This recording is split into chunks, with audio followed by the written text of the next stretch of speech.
let's see, what do we have down here? Prosecco. Prosecco is Prosecco from Italy. That's going to be a little higher quality. That might be worth looking at. Very, very popular, obviously. Easy, drinkable, sparkling wine.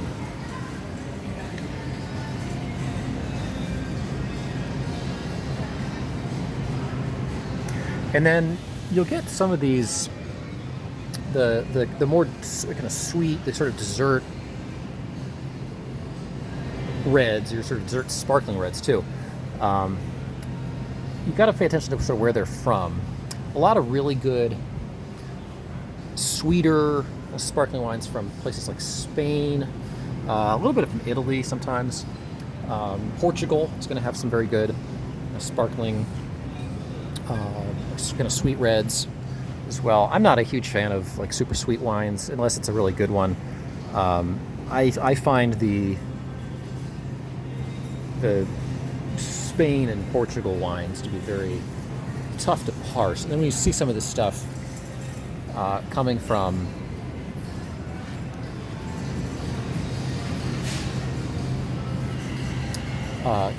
California, like this is a decoy. This is a duck wine. Usually when you see an animal on the bottle, it's not going to be super high quality wine because they're just trying to.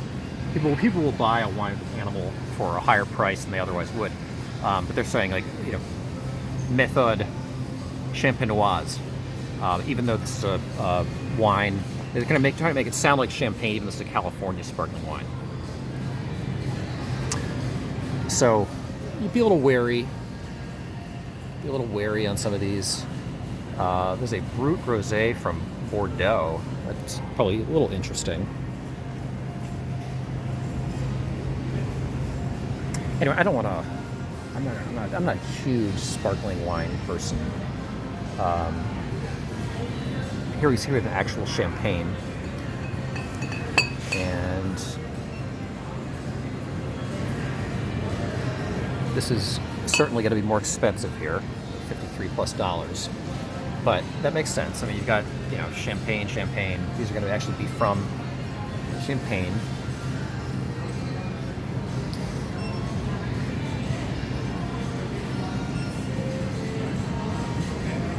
Okay, what do we have here? We've got Cab from California. These are probably decent. California Sauvignon Blancs. Yeah, I wouldn't necessarily go there.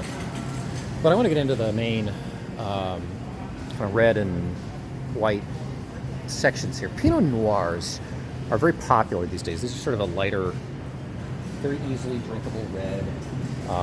It's really less full-bodied than some of the others. These kind of can come from a lot of different places. Pinot Noirs are kind of hard to parse when you're looking at them.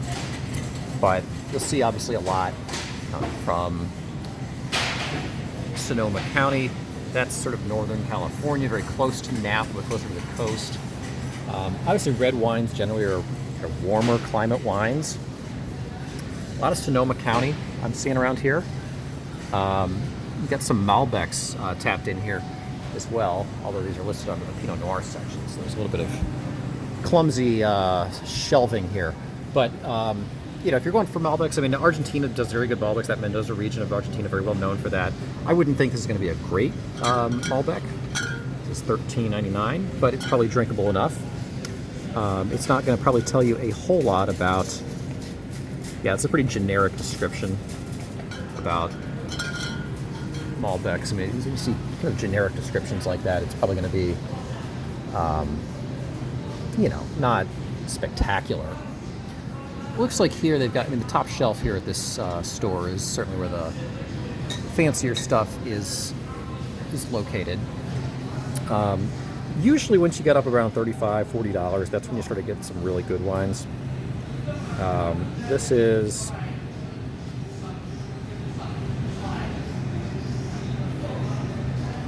an Italian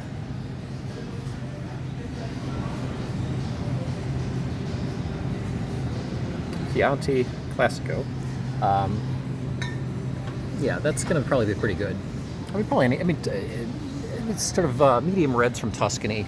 Probably pretty good chance on some of those if they are you sort of tell the difference between some of these bottles. Um, more sort of classic lettering. When you get wines in Europe, I mean, what you're usually going to see is more about the region and less about the type of wine. And these are perhaps labeled a little bit more for mass market. But if you get, European wines like this, Côte du Rhône. I'm not a huge fan of Côte du Rhône wines. Here's some Beaujolais. That's the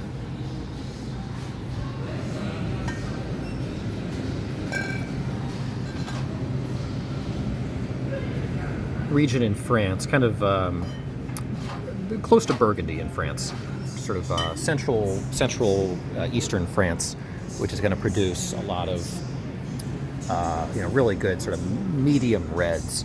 Here's some Bordeaux. This is probably going to be this is certainly going to be a blend. Let's see, we're doing 71% Merlot here, 26% Cab. So I might take a chance on that. I like the labeling on that. Anyway, your reds, you're going to have Pinot Noirs is certainly the most generic, for most easily drinkable table wine for the sort of common consumer. Very popular these days, Pinot Noirs. And again, you're going to kind of get them from everywhere. Certainly, your sort of classic wine region is probably going to produce the best ones. Things like your Kendall Jackson Pinot Noir, I don't know what to think of that. That's certainly made California. You could make Pinot Noirs in California, but probably better from elsewhere. But it really depends. It really depends on the vineyard. Merlots are sort of your more medium-bodied reds, and you're going to get a lot of these. Obviously, best Merlots are going to come out of places like France, the Bordeaux region in France. Let's see what we have here. So we got some Napa, and then of course you got Cabs sort of sprinkled in here. And Cabs are going to be much heavier, fuller reds. Syrah's also going to be very heavy, full reds. And, you get some pretty good Cabs, pretty good sort of full reds in the West Coast in the United States. These are going to be like some of the warmer weather reds. So if you're looking for, a Cab, you want to go to, look for like California.org. You want to look for like South Africa does some decent sort of full-bodied reds. And certainly like the south of France, Corsica.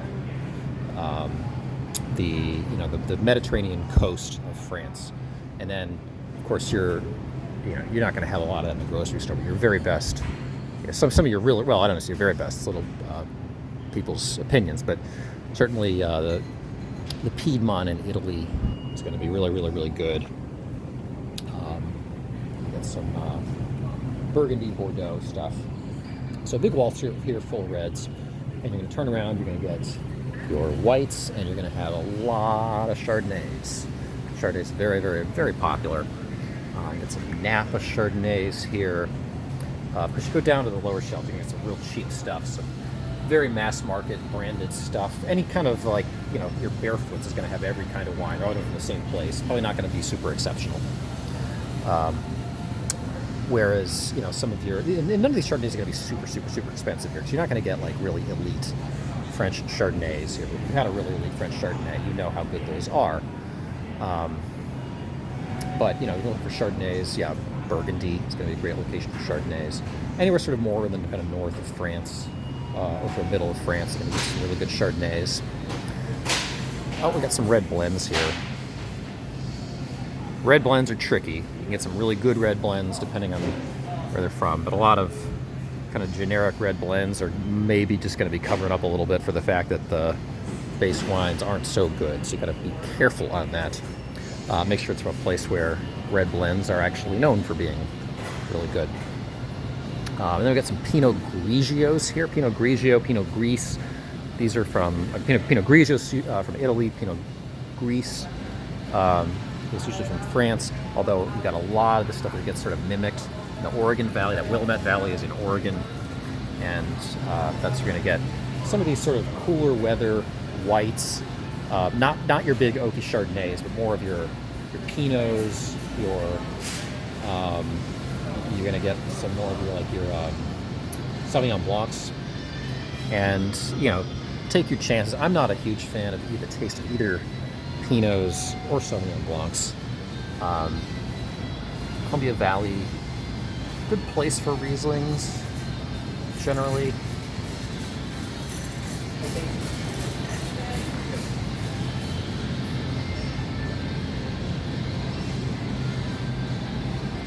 So you get a lot of these sort of, they're going to be a little bit more kind of, what is it, like, what's the term? Like a bitter, sort of vinegary, I don't know. I'm going to describe the taste of a, more of like a Pinot Gris, just having a very distinctive taste. Provence Rosé, that's interesting. I bet that would be pretty good. Some nicer looking rosés here. You can just tell it's sort of in the color of the wine sometimes when you're looking at a rosé versus this kind of more mass market rosé. It just is going to look a little bit different.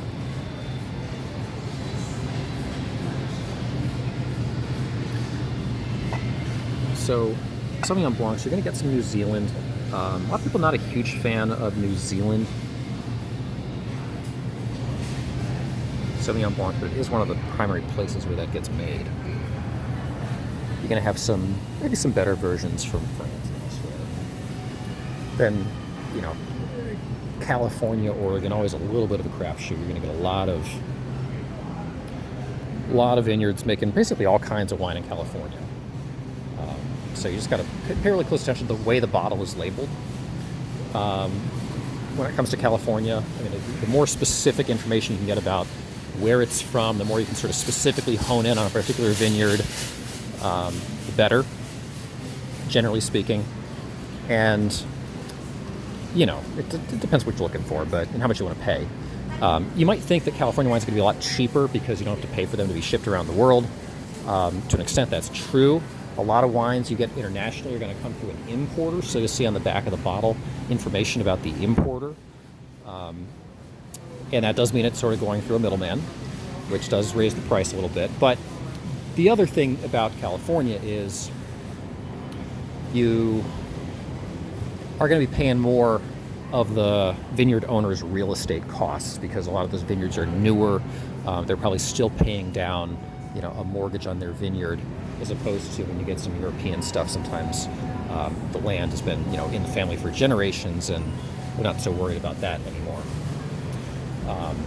But, you know, importing wine does cost money. It takes a little bit of effort. General advice would be don't worry too much about the vintages unless you want to get really, really, really deep into the study of wine. It's not really just a question of is older better. It's not really the deal. It's sort of more, that is with certain wines, but it has more to do with sort of how the particular harvest went in a particular year.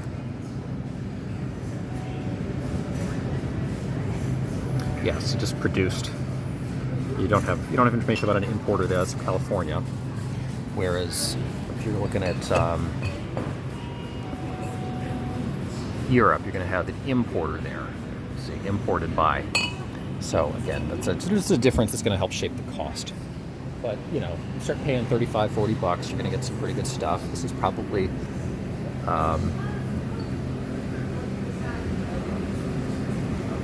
pretty good stuff. You're starting to see a little more specific geographical information here. You know, certainly less generic text. Sort of straight information about the bottling. So these are chilled. Napa. Sort of generic Napa though.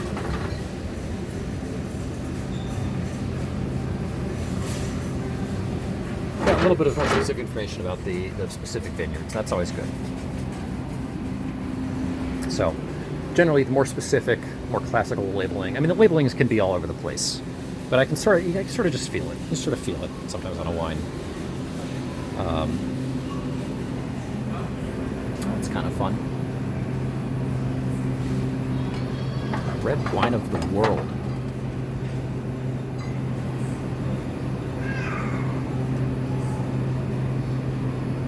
Yeah, you're getting specific information about the specific vineyard there. That's good stuff. Okay, well, anyway, a little tour of the grocery store wine section.